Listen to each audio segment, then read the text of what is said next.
Olá a todos, sejam bem-vindos à Academia Médica Podcast, o lugar onde a gente traz as pessoas para falarem o que a faculdade esqueceu de contar para eles, que eles foram lá e aprenderam e agora estão trazendo aqui para a gente. E hoje a gente está aqui com o Marcelo Balancin, amigo que eu conheci num programa de certificação de governança clínica e do cuidado, um patologista que veio para falar de governança, de processos, de indústria. E o que indústria tem a ver com patologia é uma coisa que normalmente o pessoal da assistência nem chega a entender, sobre lógicas de como que aquela peça cirúrgica foi parar num processo e depois veio um laudo explicando para a gente o que estava lá, o que era aquele material e quais são, a partir disso, a partir de um diagnóstico acurado, quais são os próximos passos de uma terapêutica. Essas são das áreas da medicina que eu acho que tem que ser desacortinadas, justamente para a gente entender a medicina como um todo. A gente sempre fala que medicina é una, né, Marcelo? Mas a gente custa em tratá-la como una e fica fragmentando, a ponto de que a gente não sabe muitos dos processos, muitas das coisas que acontecem dentro da medicina.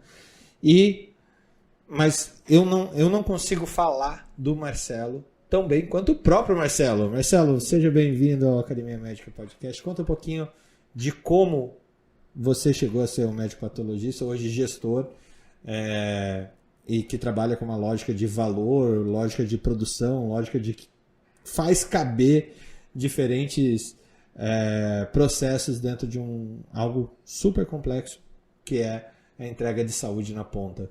Fernando, bem-vindo. Obrigado pelo convite. E a gente se conheceu no Sebex, foi um prazer imenso conhecê-lo. E o projeto Academia Médica, você tem ele desde quando? Desde 2012. Desde 2012. Eu me formei em 2010. Então, logo depois que eu me formei, eu lembro que eu via esse site, o seu site, e era um site meio estilo Yahoo anos 2000 ainda. Era super moderno. No começo era super moderno, né?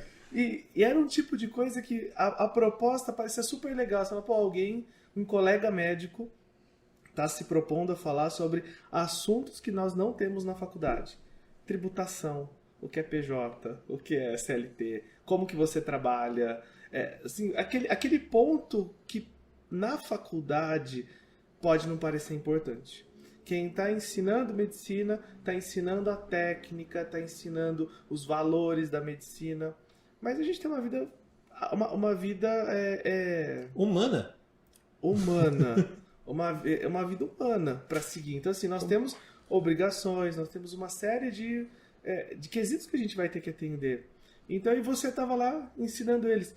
E no final das contas, isso é tão importante que você é um construtor, você virou um construtor de valor dentro da medicina. Assim, dos valores que a gente tem que seguir. No final, isso ajuda todo a balizar, e você foi foi um precursor, foi bastante... não vou falar inovador, acho que a palavra é... Quando a pessoa é muito... Ela é muito antes. Hoje não tá bom. À frente do tempo. À frente Olha do só. tempo. Você foi bastante à frente do tempo, no sentido de que usou o meio digital, criou valores digitais, uma cultura digital, disseminou conhecimento, concatenou pessoas para uma medicina que está em transformação, para uma sociedade que está em transformação.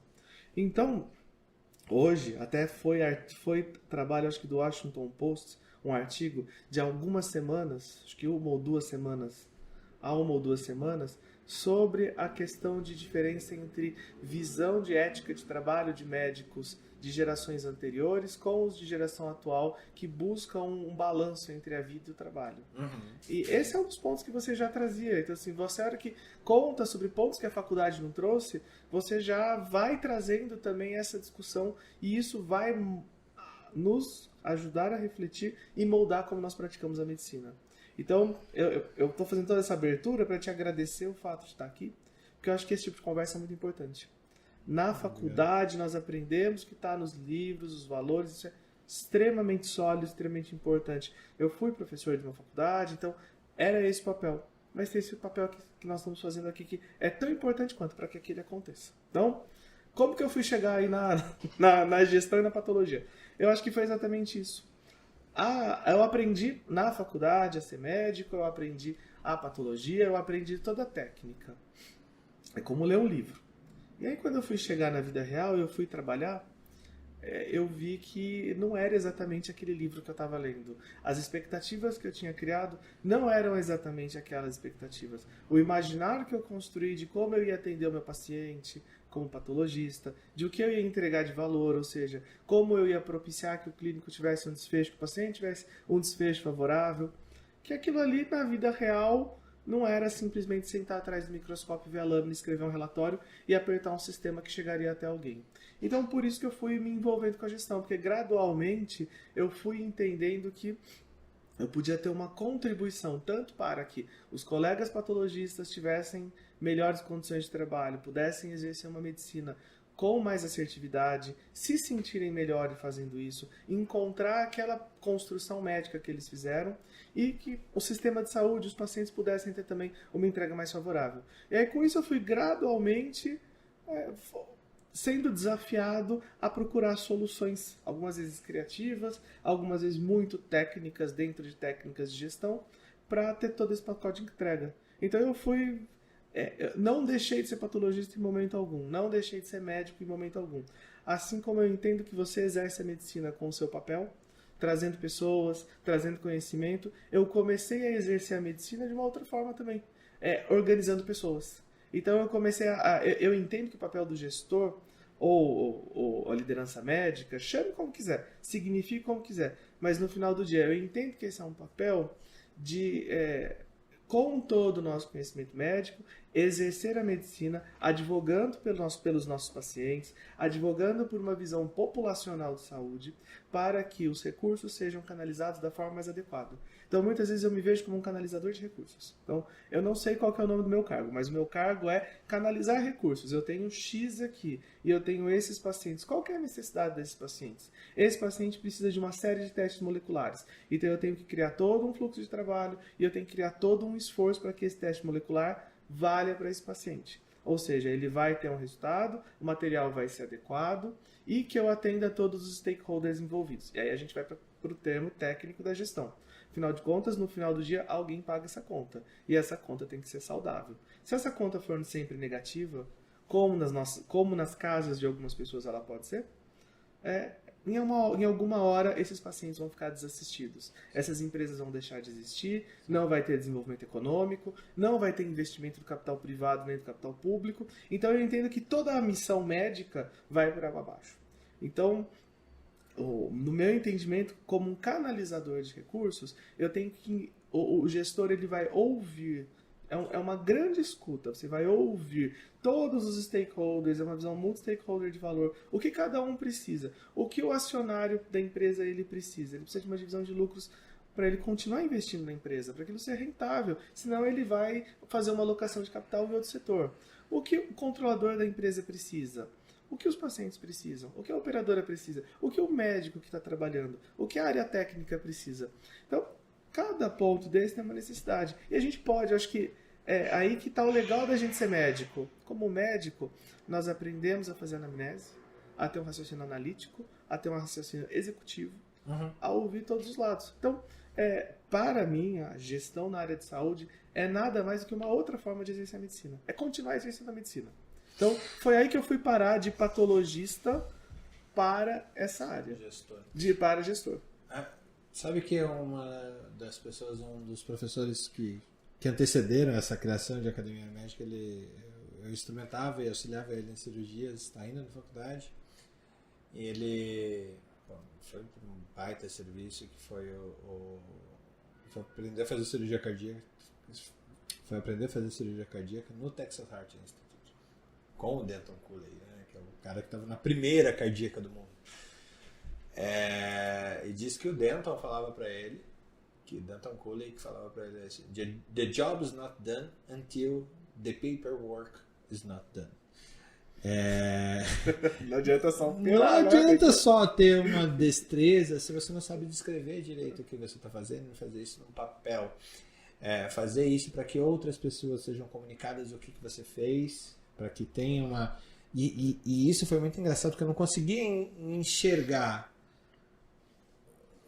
como as coisas eram pagas e por que eram pagas. Porque se aquele documento não tivesse bem descrito, ia ter furo, ter furo no procedimento como um todo. Ia ser um procedimento que não ia ser rentável para o hospital, não ia ser rentável para aquele cirurgião, iam glosar coisa. Então, eu acho que foi a primeira vez que eu vi que essa questão das atribuições individuais daquele cirurgião, mas como isso era de uma lógica sistêmica. E o que você acabou de me trazer é muito raro, pelo menos me parece raro ainda, a gente ver colegas que têm um entendimento sistêmico da saúde, sistêmico da medicina, sistêmico da indústria, que hoje, até aqui no Brasil, a gente está andando num caminho positivo, quando a gente passa a entender isso como um complexo econômico, industrial, acrescento aqui assistencial, que não está no 6, não é CIAs, é assistencial da saúde, né? A gente está num momento que verbas e entendimentos políticos estão andando para essa lógica, mas, cara, a gente está em 2024 que a gente está entendendo isso como um complexo econômico. E conversando contigo, eu achei super interessante quando eu me deparei que do mundo da patologia a gente não sabe nada. A gente não sabe nada como médicos assistentes. Como que ao prescrever um exame para um paciente, ele vai naquele laboratório, ele tira o sangue dele para fazer o bioquímico, por exemplo, como que vem aquele resultado. Ao fazer uma cirurgia, como é que você processa, sei lá, que número de exames que você... Como é que faz e como que cospe o resultado para fora para você tomar alguma decisão. E eu vou te falar, vou então te complementar para a gente entrar nesse ponto específico, que é um ponto muito importante para os colegas médicos que não têm essa vivência, para os acadêmicos que possam estar interessados, para os gestores que nunca entraram no laboratório na vida. Que nunca entraram. Então, assim, aí eu vou te trazer 2 pontos, então. O primeiro a anatomia patológica muitas vezes é isso. Existem 2 anatomias. Aqui no Brasil, a gente não vê tão bem essa divisão, mas nos Estados Unidos isso é muito claro. AP e AC. Então, nos Estados Unidos, quando a pessoa vai fazer a residência em patologia, ela escolhe se ela faz em AP, que é anatomia patológica, AC, que é patologia clínica, ou APAC, anatomia patológica e patologia clínica.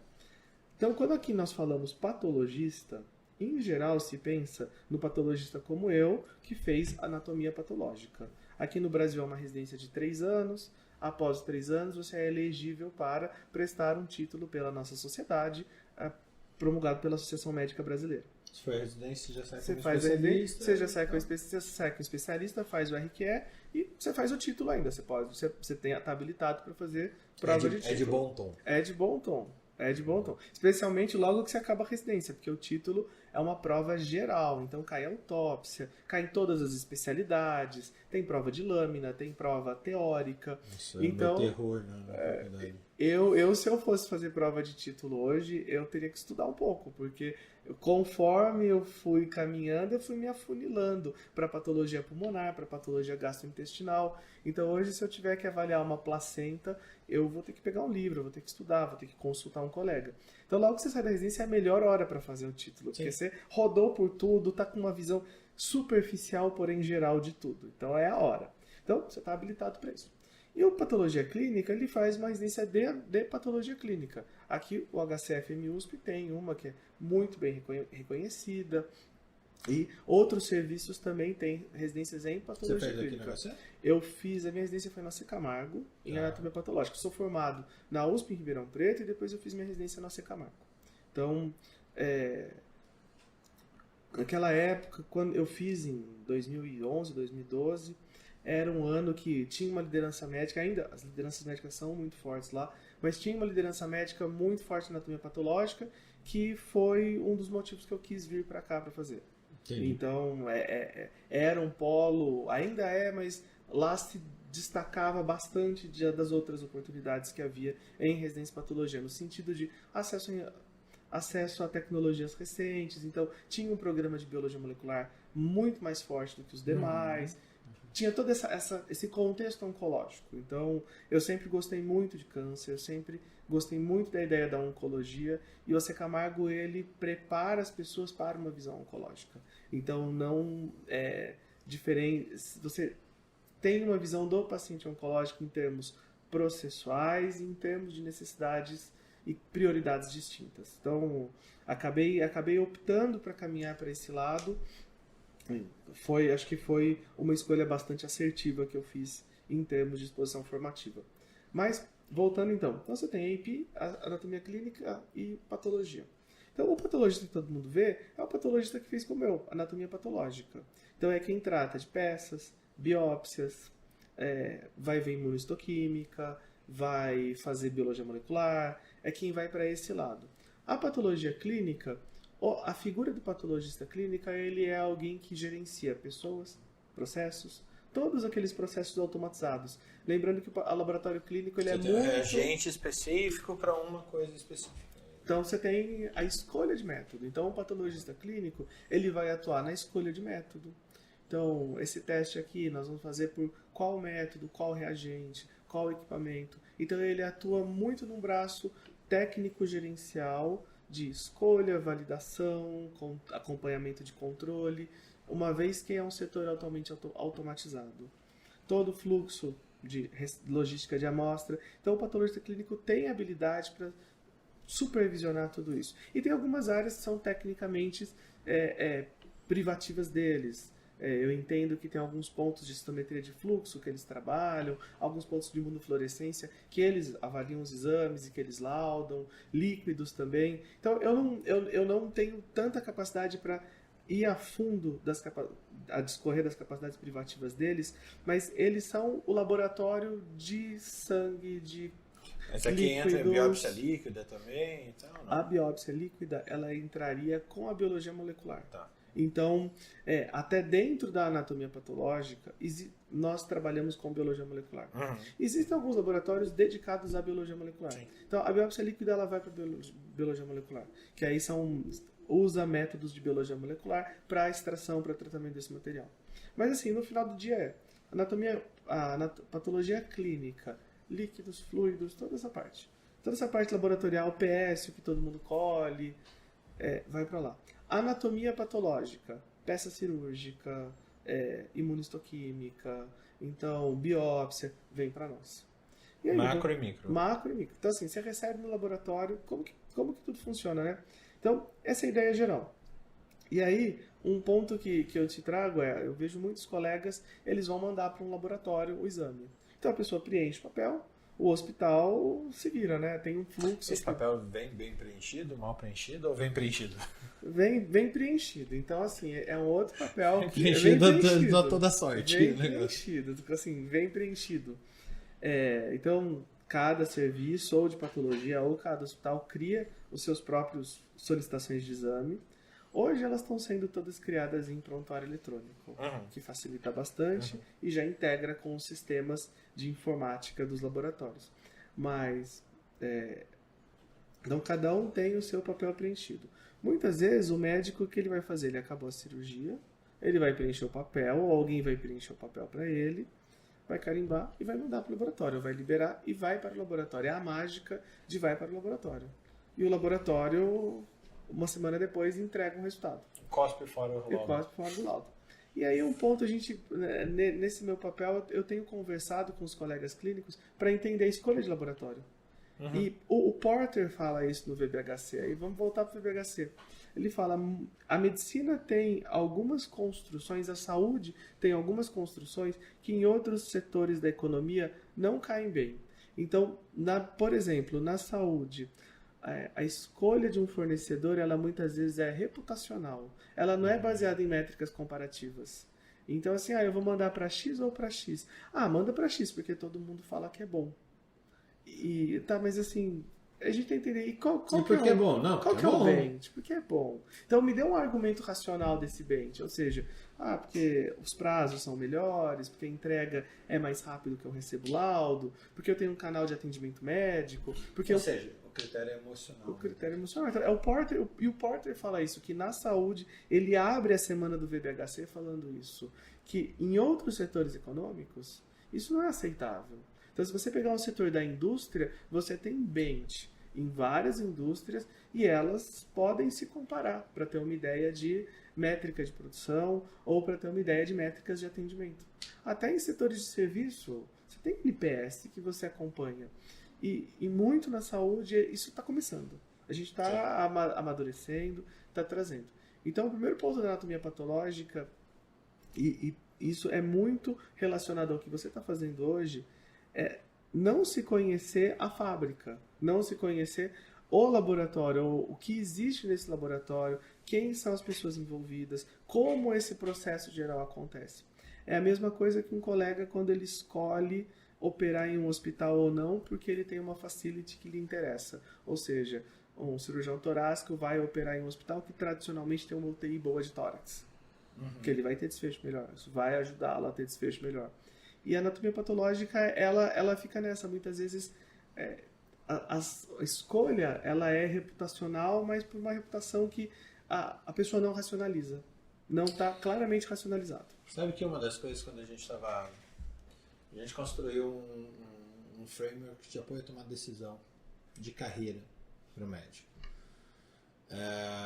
E a gente realizou que o médico ele tem muito claro, e hoje eu até penso que não é nem tão claro assim, mas muito claro quais são os critérios de tomada de decisão frente a uma doença, frente a um diagnóstico, se tem um marcador biológico A, ou B, ou C, ele vai adotar terapêutica 1, 2, 3. Tá? Então, isso o livro diz para ele claramente sobre isso. Mas ele não tem critérios claros para ele sobre seleção de parceiros, tomada de decisão de carreira, tomada de decisão sobre aonde ele vai trabalhar. A minha sensação, e aqui eu estou falando, não é nem minha sensação, porque a gente já entrevistou 250 médicos, tudo. Tô indo. Não, a situação tá aqui, eu tô indo, me parece mais legal, me parece a reputação do lugar é legal, uma marca que eu quero associada ao meu nome, mas só. Assim, não tem dados que subsidiem uma tomada de decisão consciente. E no fim do dia é isso que você tá me falando? Quase, do tipo, a reputação eu vou pela reputação. Não, vou mandar pra cá porque aqui, porque é essa marca. Dá certo. Lá tem o Dr. Tal. Tem o Dr. Tal. O Dr. Tal pode nem estar mais lá. Mas é o lugar que o Dr. Tal foi criado. É a referência. Então, isso assim. Então, esse é um ponto que a gente tem para trabalhar. Eu não digo isso criticando os colegas. Eu digo isso como um ponto de alerta, ou seja, isso é uma oportunidade que nós temos aí. Uma oportunidade de racionalização da construção de valor. Então, ou seja, a minha construção de valor, no final do dia, o que o Porter quer dizer, ela é uma construção de valor inteira baseada em um aspecto muito frágil, que é na construção de reputação. E reputação se constrói, se demora para construir e pode se perder. Então pode se perder rapidamente. Sim. Então, por uma crise, por alguma coisa até fora de controle. Então, eu tenho que ter um arcabouço forte, um arcabouço rigoroso de dados, de dados e da construção de entendimento de todos os lados de necessidades. Então, eu faço esse exercício com os colegas que usam o laboratório de anatomia patológica, e aí, o que você está precisando? Qual que é o ponto que está pegando? E aí você vê lá, é o SLA. Para mim, o mais importante é SLA, porque eu estou com o meu paciente internado. Então, se o laudo demorar 5 dias, 6 dias, são 5, 6 dias que eu estou tendo de conta hospitalar, que eu estou tendo de risco de infecção. Então, eu estou aumentando a comorbidade por um elemento que pode ser customizado. Pode ter um fluxo próprio para esse tipo de paciente. E aí é uma entrega de valor para o todo. Quer dizer, todo mundo sai ganhando, o paciente, em primeiro lugar. Uhum. O médico, ele vai ter ferramentas para atuar com o que ele tecnicamente vê que tem que ser feito. E quem paga a conta também vai ter como atuar. Claro. Porque você está reduzindo o custo de quem paga a conta. E trazendo oportunidade para mais pacientes terem acesso. Então, no fim, sai todo mundo ganhando. Mas é um exercício de escuta. Sim. Sim. E a gente conversava até antes, né? Quem investe... Você trouxe uma palavra para mim mágica em termos de business de saúde, que é acesso. Se você roda mais o serviço, você dá a oportunidade para mais gente utilizar aquele serviço. Sem você ter... É assim, se você roda o serviço, é uma métrica de expansão. Já parou para pensar? Para muitos serviços, para muitas companhias, é uma necessidade a expansão. Mas a expansão ela pode acontecer com aumento de efetividade, aumento de acesso, aumento de oportunidades, rodando o ciclo, fazendo ele ser um ciclo mais operacional. E esses pacientes também, qualquer pessoa aqui. Eu vou falar sobre o ponto de vista da patologia, mas ninguém quer esperar 2 semanas para um laudo de uma biópsia que a pessoa para de comer, para de viver, porque ela vai saber se ela tem câncer ou não. E ainda acontece muito essa questão desse aliar de ainda 15, 20, um mês? Ainda acontece. Eu trabalhei numa fundação no estado de São Paulo antes de eu ir para essa posição que eu ocupo hoje.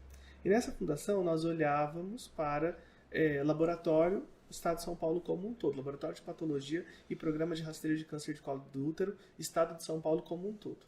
E eu fiz um levantamento de o tempo que era entre a cirurgia, a solicitação do anátomo, a solicitação da imunistoquímica e a liberação de exame de imunistoquímica para casos de câncer que chegavam até essa fundação. Então, eu não vou generalizar como Estado de São Paulo. Mas a época, e não foi um levantamento que eu publiquei, foi um levantamento para eu entender pontos de melhoria. De alguém que trabalha numa indústria. Isso, ponto de melhoria, ponto da fábrica. Era em média 3 meses. 3 meses? 3 meses. Então, assim, numa realidade sul-São Paulo, eu cheguei a ver uma média de 3 meses entre biópsia e liberação de um resultado final. Espero que de lá para cá, eu não tenho acompanhado isso mais, mas espero que de lá para cá tenham acontecido, as coisas tenham melhorado, ou que isso não seja só aquela realidade. Mas isso a gente vê. No privado, pode acontecer uma latência de um exame demorar 40 dias para sair 30? Num laboratório de patologia? Pode. Mas esse vai ser um exame altamente complexo. É aquele exame que especialistas de todo o laboratório param para discutir. Muitas vezes a gente faz interconsulta fora do país. Isso não é a regra. Então, é o paciente que, assim como tem pessoas que para ter um diagnóstico, a pessoa vai demorar 6 meses, vai demorar algum tempo, que ela vai ter que passar por várias opiniões, várias visões. Então, dentro de um laboratório, pode acontecer de um diagnóstico definitivo demorar para sair. Mas isso é o incomum. Isso é realidade, todo laboratório vai ter um exame que vai travar. E é esse exame que as cabeças... a gente precisa de testes adicionais, as pessoas param para pensar. Então, essa é a exceção. E eu não gosto de criar raciocínio de fluxo, de processo baseado na exceção. A exceção, ela é para ser rara. Exceção. É exceção. O dia pode ser raro, mas acontece muito, né? É raro porque o caso é raro, é porque o diagnóstico é raro, é porque o exame é raro, é porque está gerando controvérsia técnica da interpretação. Então, esses são casos que vão para board, vão para consenso. E até para consenso internacional a gente faz. Que legal. É porque a gente sempre acaba criando parcerias naturais dos estágios, das pessoas que a gente conhece fora, a gente sempre acaba pedindo opinião fora. Então, existe isso é o raro. Mas, em geral, não. Em geral, a pessoa operou o intestino e vai ter o laudo dela, vai ter esse laudo com brevidade. Fez uma biópsia de mama, vai ter com brevidade. Então, isso a expectativa de mercado é em menos de uma semana. Que a pessoa tenha já o resultado daquela biópsia. Isso. Ao redor de... alguns laboratórios trabalham com métricas de 5 dias. Então, 5 dias é o prazo que a gente espera que a pessoa receba o resultado. Tá. E para a gente entender, assim, dentro do serviço que você está hoje, entendo que é um dos maiores serviços de anatomia patológica do país, por assim dizer. Qual é a dimensão desse serviço? Quanto que você processa por dia, ou por semana, ou por mês? Então, hoje a gente ocupa uma posição crescente de desenvolvimento. Eu trabalho em um laboratório razoavelmente novo Então ele está em operação há cerca de 2 anos e meio e está naquela fase de encaçapar, englobar os hospitais da companhia. Então hoje nós atuamos, se eu não me engano, a última vez que houveram 25 unidades, entre hospitalares, ambulatoriais e com o projeto de ter mais unidades internalizadas. Num movimento de internalização e oferta de melhor qualidade assistencial. Então, trabalhar com médicos da própria casa. Então, os médicos do laboratório, os médicos dos hospitais são todos da mesma companhia, então isso facilita acesso ao prontuário, verticalizado, completamente verticalizado. Acesso ao colega. Então, existe um entendimento, óbvio, que toda vez que se fala em verticalizações ou internalizações, se fala no movimento de comparação de custo com terceiros e de uma melhor custo-efetividade. Mas também nós olhamos, e eu na minha posição como liderança médica, olho especialmente para a questão de qualidade assistencial. Então, no meu entendimento, eu vejo que isso é de vários colegas, quando você trabalha numa companhia, todos são da mesma companhia, e os canais de comunicação são facilitados, então você tem uma facilidade de aproximação médico-médico, no sentido de que comunicação de resultado, discussão de exames, acaba sendo facilitada, nós promovemos isso. Então, para uma melhor percepção de qualidade assistencial e para uma construção de modelos de laudo, modelos de relatório que atendam às necessidades dos nossos clientes, dos nossos clínicos. Então, como que, para te situar, da anatomia patológica? É uma coisa muito interessante, porque no final do dia, o paciente vai receber, e o clínico, um papel, um laudo. No meu entendimento, esse papel não é meu produto final. Falar para mim que eu produzo laudos é algo que me parece estranho, porque no meu entendimento eu produzo desfechos, eu atuo nos desfechos. O laudo é parte dos desfechos, porque se eu entendo que o meu produto final é laudo, então eu emito um laudo e mando PDF para a pessoa, meu trabalho está feito. E eu não entendo que meu trabalho está feito aí. Eu entendo que o meu trabalho é atrelado ao resultado clínico daquela pessoa, ao desfecho. Ou seja, ele começa lá no centro cirúrgico ou lá na endoscopia, lá atrás onde alguém coletou a amostra. Meu trabalho começa no ponto em que alguém coletou a amostra e o meu trabalho só acaba a hora que o tomador de decisão recebeu esse laudo e tomou a decisão. Ou seja, vamos pensar um cenário oncológico. A pessoa fez a biópsia de pulmão. Eu entendo que trazer essa amostra para dentro do laboratório, garantir que ela está etiquetada adequadamente, identificada adequadamente, o pedido preenchido adequadamente, o formol é tamponado 10%, foi posto na proporção exata, o frasco foi vedado adequadamente. Eu entendo que isso é responsabilidade minha. Se eu estou entregando valor, se eu estou pensando numa agenda de valor. E aí, acho que vem o valor. Quando a gente olha para valor em laboratório, patologia, geralmente não se para muito para pensar nisso. Então, entendo que o valor está lá atrás, tá? Da qualidade da coleta da amostra, da equipe técnica sendo retreinada e monitorada, até o ponto em que o tomador de decisão recebeu esse laudo e tomou a decisão. Então, o oncologista, o cirurgião torácico, recebeu, solicitou os testes complementares de biologia molecular, decidiu a terapêutica. Meu trabalho está feito. Não Caramba. É vender laudo, é vender resultado. Assim, primeiro, que bom que eu tive uma gafe dessa para que você pudesse discorrer sobre isso. E enquanto você me falava, eu lembrei de uma história. Estava vindo aqui para São Paulo hoje de manhã e tive tempo para correr atrás do meu MBA lá, que estava atrasado algumas aulas e tal. E foi colocado uma situação de lá nos anos de 1969, 8, 9, 7, por aí, corrida espacial. Acharam uma pessoa que estava limpando a sala de controle às 4 horas da manhã e perguntaram para ela: minha senhora, o que você está fazendo aqui essas horas? Eu estou ajudando a levar o homem para a Lua. Aquela senhora limpando o espaço onde os engenheiros da NASA trabalhavam e tudo mais, ela estava efetivamente ajudando a levar o homem para a Lua, justamente por proporcionar e propiciar uma boa ambiência para que as pessoas que também trabalham naquele espaço pudessem levar o homem para a Lua, assim como ela estava. E você trazendo toda essa linha da educação do profissional, do jeito que ele pega a peça lá no centro cirúrgico, como é que ele faz o tamponamento correto, como que ele põe a proporção correta da peça ali no formol e como que ele...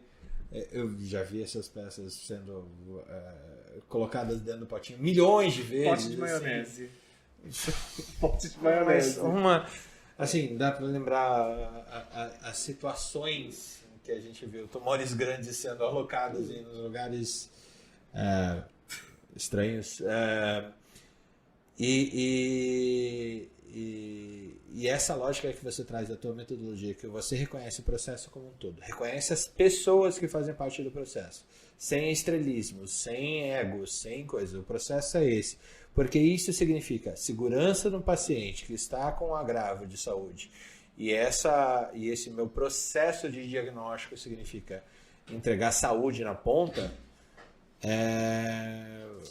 Ainda bem que eu cometi essa gafe de entregar um laudo como efeito final, mas não, realmente você é um médico que está em todas as etapas do desenvolvimento, desde o início dos sintomas até o desfecho de cura ou de remissão ou de morte desse paciente. O desfecho clínico da pessoa. É engraçado você falar isso porque, eventualmente, eu não tenho feito tanto nos últimos meses, mas eventualmente eu vou com a equipe do laboratório visitar centro cirúrgico.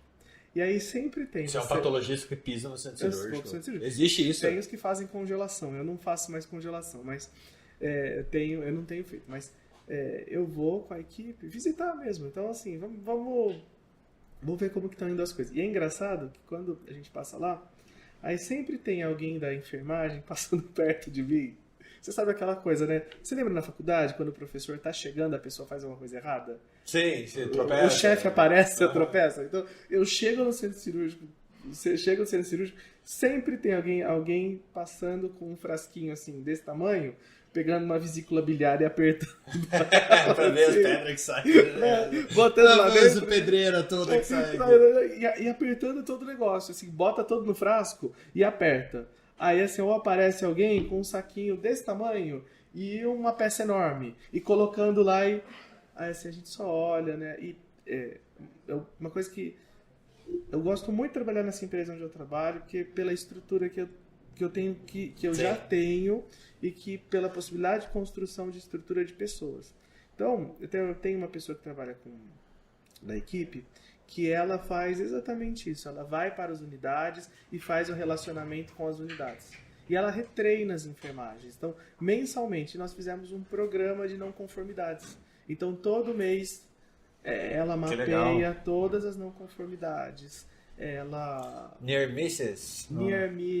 Assim, tudo que dentro, assim, pedido médico, veio escrito lateralidade errada. A gente tem que parar o exame para falar com o médico, para ele confirmar a lateralidade antes de seguir, senão vai sair o laudo errado. Então ela planilha tudo, de todas as unidades, e ela bota, olha, quanto tempo demorou, qual foi o impacto do atraso, quantos dias demorou para resolver, e volta para o hospital e dá esse feedback.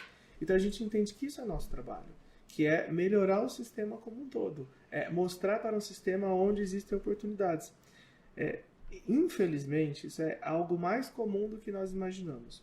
Em mais de uma instituição por onde eu passei, eu já vi acontecer erro de identificação de frasco, porque quem etiquetava o frasco era uma pessoa recém-admitida ao setor, de área de técnica ou auxiliar de enfermagem.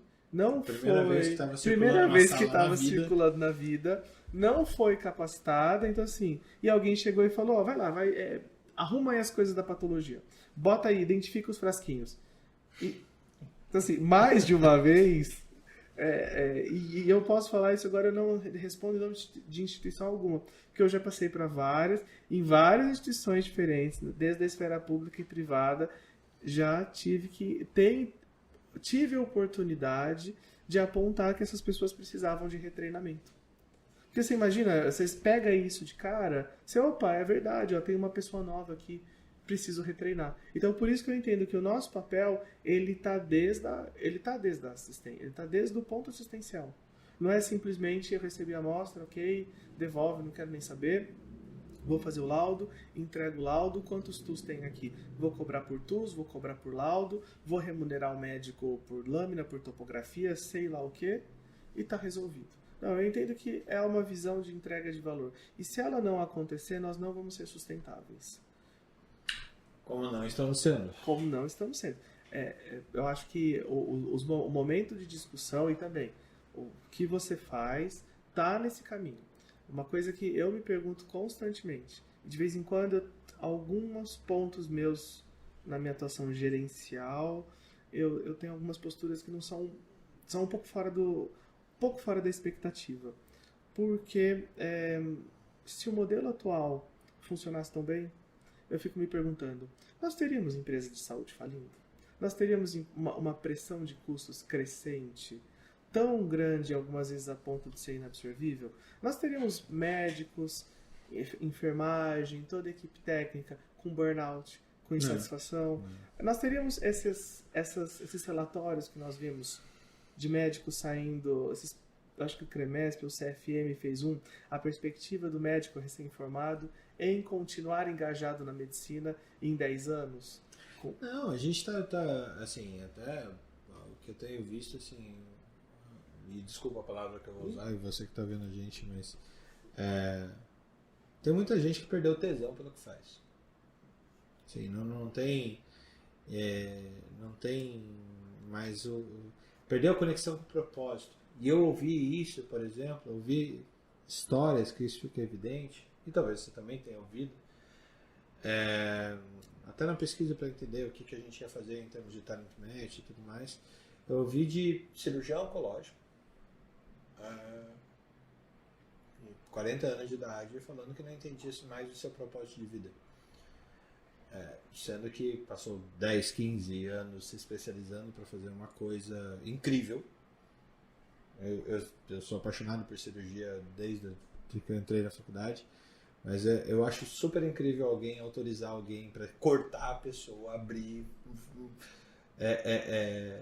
mutilar em prol da qualidade de vida, com uma confiança que ainda o médico tem. Mas eu acho muito triste a gente não conseguir mais perder os pontos de apoio.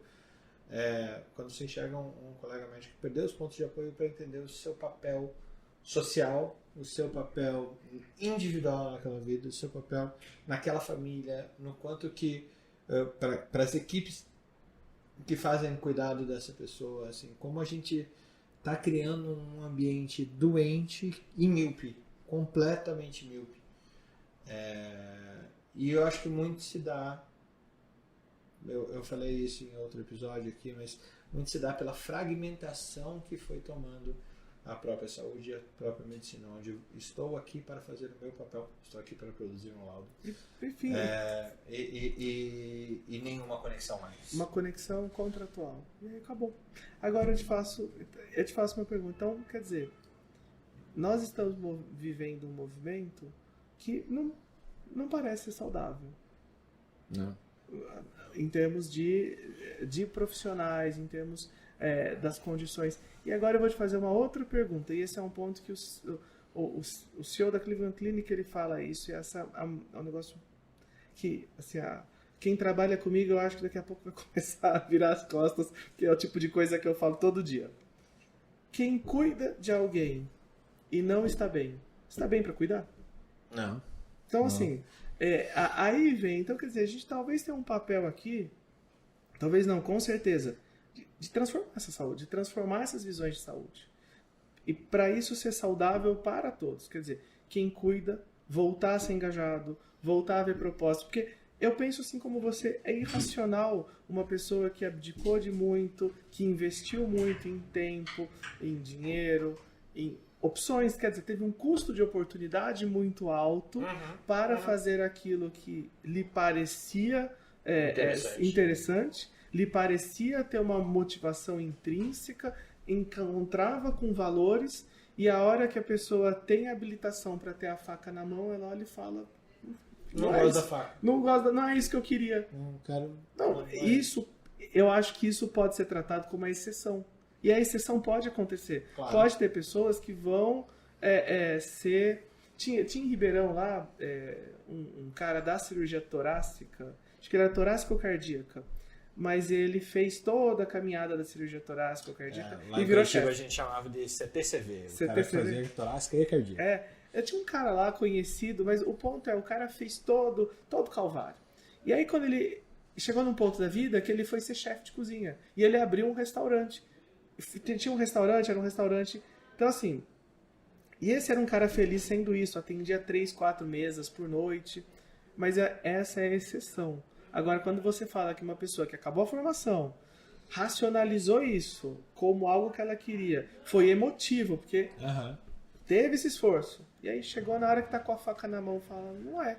E quando você ouve um falando, outro falando, outro falando, quando você ouve uma pesquisa de recém-formados, falando que 30% não se vê como médico. Os médicos falando, eu não vou indicar pro meu filho que ele seja médico. Ele seja médico. Que isso era algo que aconteceu muito nas gerações nossas de médicos. Sim, quantidade de colegas. De colegas que tinham. Que pais médicos é grande. E aí você conversa com outra pessoa fala, não, isso daqui não tem nada, eu quero abrir uma loja.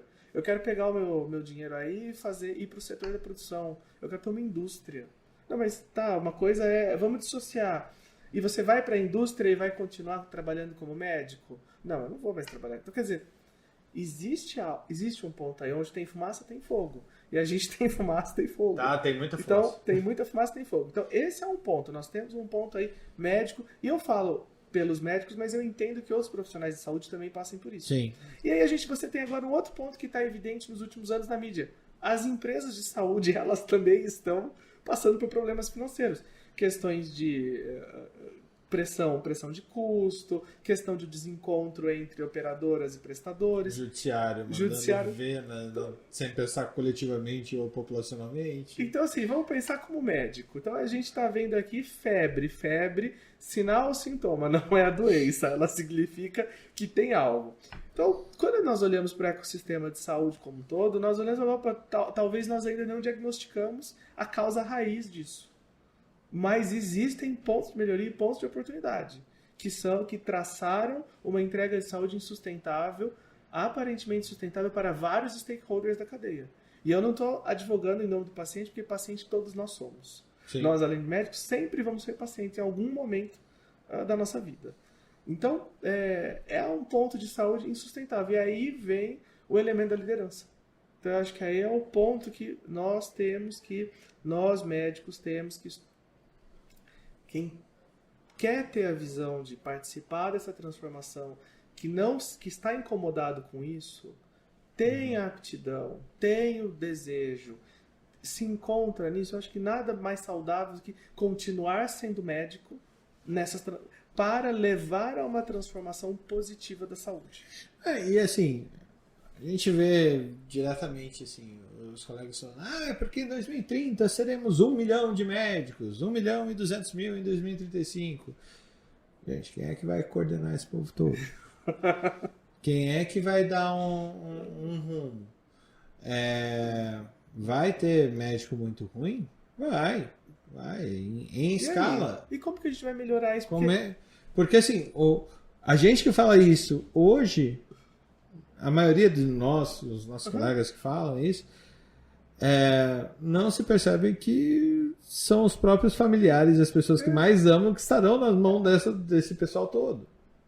É isso, quer dizer, assim, a gente entra num ponto que agora indo para uma visão política, quer dizer, qual é a sobrevivência da nossa sociedade? Sobrevivência, eu digo a sobrevivência mesmo.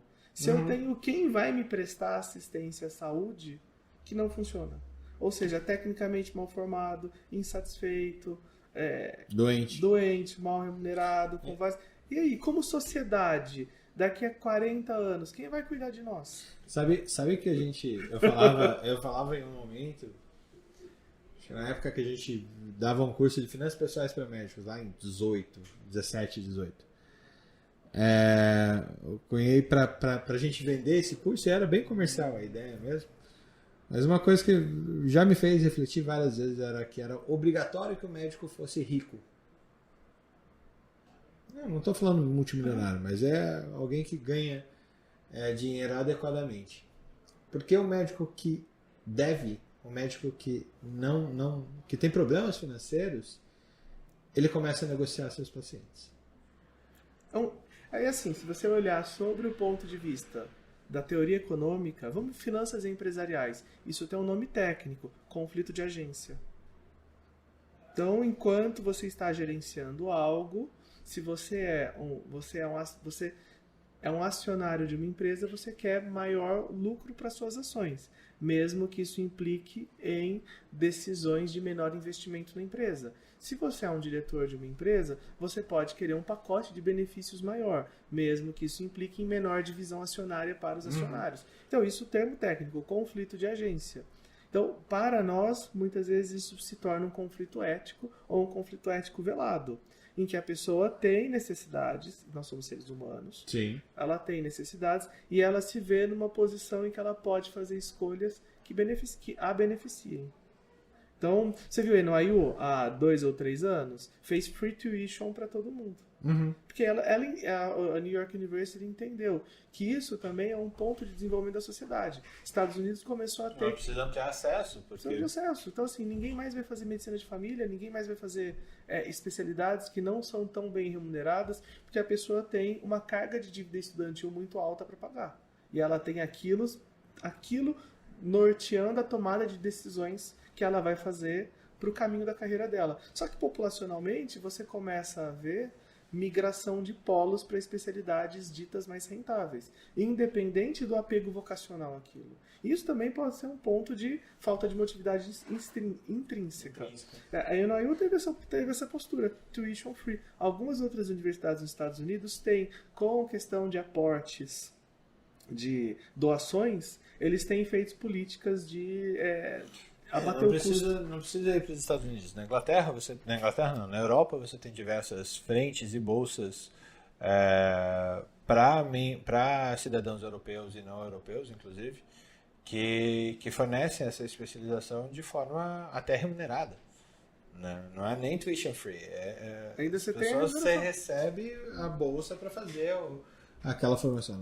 Lógico, não é mil maravilhas e tal. Mas a pessoa mas é até melhor que uma bolsa de residência médica. Para um país de primeiro mundo para você viver. E aí você vê, né? Quer dizer, é isso aí. Você está criando, você está capacitando aquelas pessoas pensando na população. Sim. No final do dia é isso. Nós vamos ter 1 milhão de médicos, vai ter formações deficitárias, como sempre teve, mas talvez isso proporcionalize e intensifique. E vai ter oportunidades de melhorias dessas formações. Ao mesmo tempo, vai ter oportunidades de liderança, mas ao mesmo tempo essas pessoas vão cuidar da população. Então, qual que é a sobrevivência populacional que nós temos aí? Como essa população vai sobreviver? Vai ser bem assistida? Os recursos da saúde vão ser bem utilizados? Se tecnicamente eu vou ter fragilidades. Então, e aí acho que é o ponto. A futurologia é algo que me atiça, mas a gente tem futuros distópicos, futuros prováveis e os improváveis que também são possíveis. Você sabe que eu fiz um curso num lugar que chama IFTF, Institute for the Future. Você me falou isso. Na Califórnia. Cara, conta isso pro pessoal que... E lá o IFTF, a ideia é exatamente essa. É futurologia, mas a futurologia não é essa coisa mitológica. É algo isso, é planejamento estratégico para longo prazo. Então, o que eles treinam as pessoas é a ter uma visão de 50 anos. Caramba. Então, você começa a planejar, você cria cenários, é exatamente o que você está falando. Você recolhe artefatos do presente, você procura fatos latentes, você procura pontos aí tecnologias que estão surgindo, compara isso com o desenvolvimento histórico passado, e projeta isso com várias técnicas de tendências que você pode ter no futuro. Então, a educação médica hoje, eu posso ter então essa questão, vários médicos formando, eu posso ter aí uma volatilidade da qualidade técnica assistencial do indivíduo, então eu posso ter oportunidades aqui, desde oportunidades políticas, oportunidades de liderança, oportunidades como agências formadoras, como alguns já estão se posicionando assim, com cursos de pós-graduação, especialização, e trazendo arcabouço teórico para eles. Então, o IFTF ensina a fazer isso, é bem legal, porque no fim você fica nessa, fala, o que é o mais provável, o que é o menos? E a gente começa a ver uma linha do tempo e falar, tá, a minha ação hoje, ela vai refletir daqui a um tempo. Lá eles falam muito isso. O presente é o passado do futuro. The past is the present of the future. Então, o presente hoje, o que a gente está colhendo agora, o que você está construindo na academia médica agora, daqui a 5 anos vai ser o passado. É engraçado você pensar nisso. Sabe que eu sempre tive uma alucinação do tipo, que não importa o que eu faça aqui, e a gente está tendo esse papo aqui, é uma coisa que eu já tive. Já aconteceu. Já aconteceu. E eu tô contando essa história pra mim mesmo lá da frente. Assim, é uma loucura. Assim, se eu aperto um botão hoje, quer dizer que eu já apertei esse botão. Não tenho como mudar essas minhas ações do presente, que se eu olhar pro futuro eu vou estar contando essa história. Tá acontecendo. Daqui a 5 anos tá acontecendo o negócio. Então, tudo isso tá acontecendo. É tudo um contínuo. E é interessante porque o tempo é um grande intangível para nós. E talvez quem vai para a área gerencial, aí para qualquer gestor, talvez o desafio do gestor seja tangibilizar o tempo. É como se você pegasse o tempo na sua mão e você começa a usar variáveis do tempo, antecipar e postergar.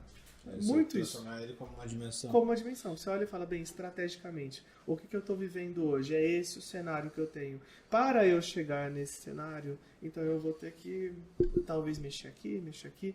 Isso, ou só esperar, ou antecipar isso daqui, ou postergar isso daqui. E também o que você está fazendo é isso hoje. Hoje você já você está aqui. O que você está construindo hoje, daqui a algum tempo, amanhã vai ser o passado. Sim.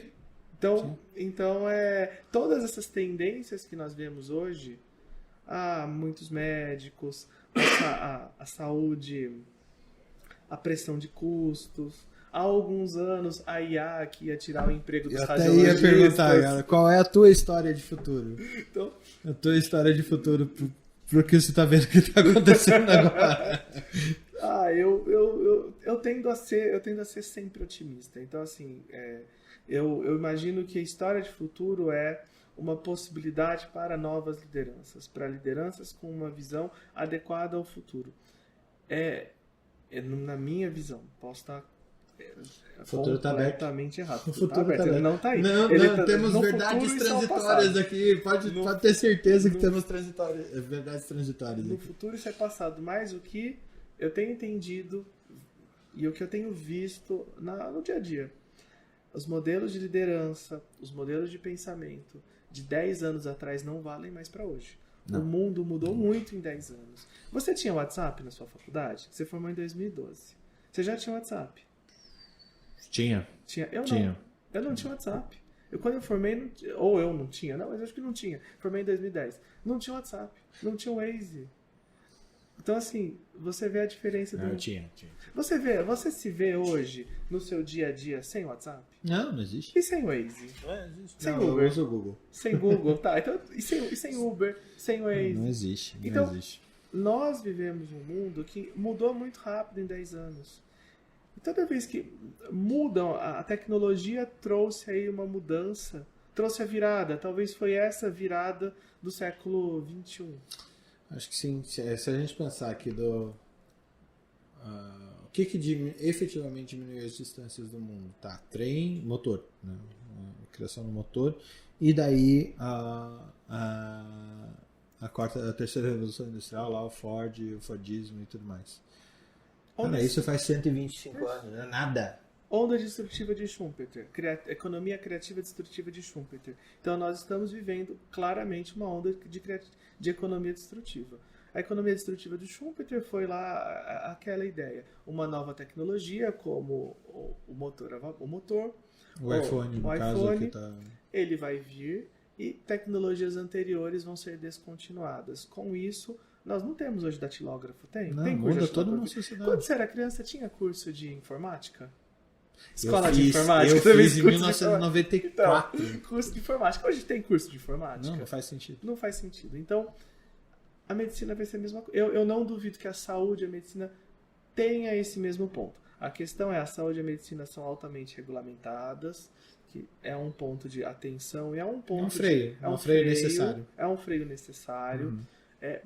A comunidade médica, ela tem uma construção de valores fortemente baseada numa tradição oral e até conservadora do mestre, do estudante.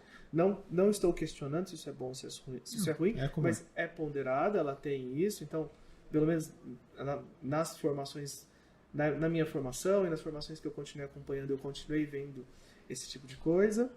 Até a tradição do juramento hipocrático, que se leva até hoje, é uma passagem oral e uma passagem de relação entre mestre e aprendiz. Então, tem pontos particulares da saúde, mas a saúde é um setor econômico que tem um potencial imenso também de fazer essa virada da economia destrutiva. E talvez todas essas pressões que nós estejamos vendo, todos esses desencontros e ansiedades que se gerem, é porque não aconteceu ainda, ou ela está acontecendo. Você chegou a conhecer o Topol pessoalmente? Não, porque você conhece uma galera. Uma galera. Mas o primeiro livro que eu li dele, o título é genial. The Creative Destruction of Medicine. É a destruição criativa da medicina. É um negócio incrível. 2011, se eu não me engano. É incrível como em 2011 o Eric Topol, que é um exímio cardiologista, hoje ele é o diretor de saúde do Google, né? O quanto ele trazia toda a modificação social que mudava a forma de consumir e de entregar a saúde no fim do dia. E a gente tem um mundo ainda de destruição para daí ter uma parte criativa que realmente vai ficar. Até na nossa formação que a gente fez em conjunto, eu trazia essa questão. A gente vai piorar muito a saúde antes de melhorar de fato, né? Então, assim, eu vejo isso de uma forma positiva, que é um caminho, é uma faz transição, faz parte. E as pessoas que estão tomando essa frente vão ter que se adaptar a isso. Então, eu acho que ouvir no sentido de todos os stakeholders. Os médicos têm demandas. Então, assim, tem demandas.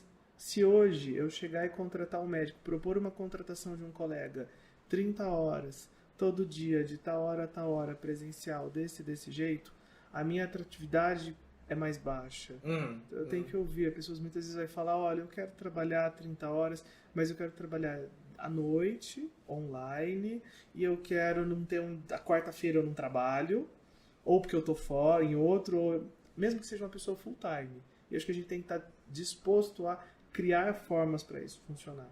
Eu te digo isso porque quando você vai para a capital médico, em muitas instituições ainda existe um rigor de, olha, não, esse cara tem que passar aqui, tal e tal dia tem que estar aqui, o ambulatório é esse.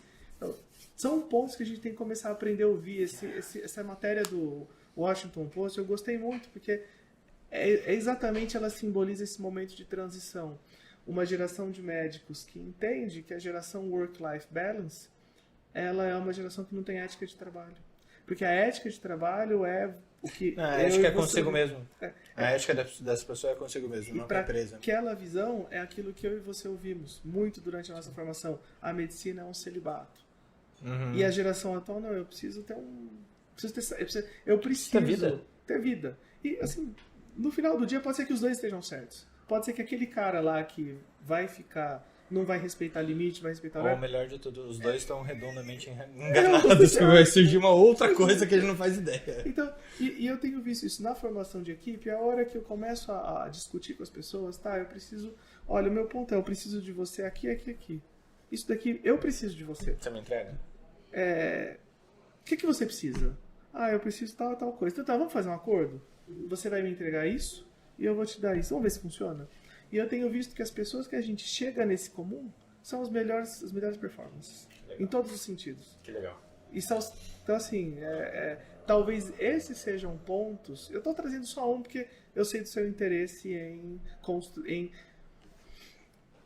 Não sei se é melhorar a palavra, porque assim talvez estruturar, estruturar toda essa questão de médico do médico ser uma pessoa eu digo no sentido de uma pessoa no sentido de capital de pessoas. Alguém que ter uma visão com técnica de gestão de pessoas no médico. Ter uma visão de gestão de carreira, ter uma visão de instrumentos quantitativos e qualitativos de mensuração de performance, de satisfação.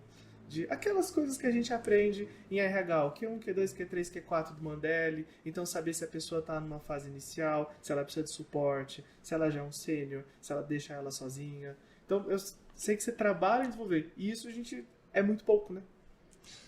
É muito pouco? É muito pouco, não. O que tem hoje, não? O que tem não, hoje. o que tem hoje é muito pouco. É pouco. É porque o que tem hoje é muito ignorante ainda, né? E eu acho legal ouvir isso. É isso que você está buscando, você falando para mim, porque de vez em quando eu nem sei o que eu estou buscando. Mas é a grande coisa de tentar ser aquele profissional que eu acho que foi o Peter Drucker que traz, que é o profissional que aprende, desaprende e reaprende. Então, aprender, assim, desaprender e reaprender. E tá tudo bem, tá tudo bem. E eu realmente considero isso uma grande questão. Se você chegou num ponto, numa encruzilhada na sua carreira, na sua vida, cara, tá tudo bem você fazer alguma coisa diferente. Porque você tem que prestar atenção em você mesmo. A gente não é mais da geração que nasceu para ter uma carreira e se aposentar fazendo a mesma coisa que fez a vida inteira. Não existe isso, não existe essa possibilidade. Esse valor não existe mais.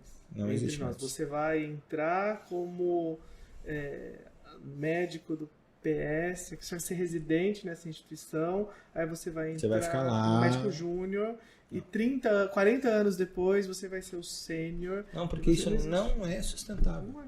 Para a sociedade que a gente tem hoje, isso não é sustentável. E até que bom, né? Porque aí você tem aquilo que a gente aprende de RH, dos ciclos das pessoas. Quer dizer, essa pessoa passa por uma instituição, aprende algo da instituição, contribui para a instituição, o trabalho dela está feito. Tá tudo bem ela Tá agora? tudo bem, vai para uma próxima. Numa próxima, ela vai trazer coisas da outra instituição, vai trazer coisas delas, e assim a gente vai ganhando vantagem competitiva, maior performance. É isso aí. E variabilidade de pessoas, variabilidade de mundos. Você sabe que eu olho para algumas pessoas e eu falo isso. Eu não falo para elas, mas eu falo para quem gere pessoas algumas vezes. Eu falo, olha, fulano de tal vai ter um ciclo de mais uns 2 anos aqui. Ah, não quero perder. Eu falei, não é perder. É o nosso Invista papel. nele para que ele tenha o melhor dos 2 anos da vida dele. É o nosso papel. Essa pessoa, ela é tão boa que ela vai chegar aqui, ela vai travar, porque o próximo passo do técnico é um Aqui gerencial e ela não tem esse perfil, ela não quer, só se ela mude de ideia. Mas se ela não mudar de ideia, nesses 2 anos a gente vai aproveitar o máximo para ela se desenvolver, para ela trazer resultados para nós, e que ela vai, e isso é capital social, então ela está construindo um capital social. Ela vai entrar aqui de um jeito, sair daqui melhor, nos deixar melhor e voltar para o mundo melhor. Então, capital social. Então, e acho que o médico acho que é isso, né? Não tem como. Que bom que o cara não vai ficar 30 anos só em um lugar, só melhorando aquele lugar. Ele vai pegar aquilo, vai para outro, vai para outro, vai para outro. E aí quando você olha difusamente, você tem um ecossistema de saúde melhor. Com certeza. Com certeza. Marcelo, cara, obrigado pela conversa. A gente pode conversar mais um tempão aqui.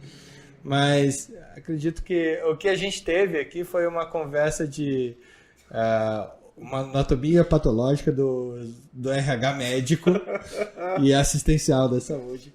E com certeza, assim, buscar no gerenciamento de pessoas, de liderança, de construção de ambientes psicologicamente saudáveis para que o propósito daquela empresa, daquela atividade seja atingido, que dentro da anatomia patológica que você, para mim ficou claro que você vai do começo ao fim no cuidado do paciente, a gente continue construindo entrega de valor, entrega de qualidade de vida, não só para o paciente que tem que ter o seu cuidado centralizado, mas se a gente não cuidar das pessoas que cuidam dos pacientes, não tem como ter um paciente com cuidado centralizado, né? Não tem como. Obrigado, Fernando. Obrigado pelo convite e, mais uma vez, obrigado por ser essa inspiração para todos nós, com o seu projeto, com a sua visão visionária.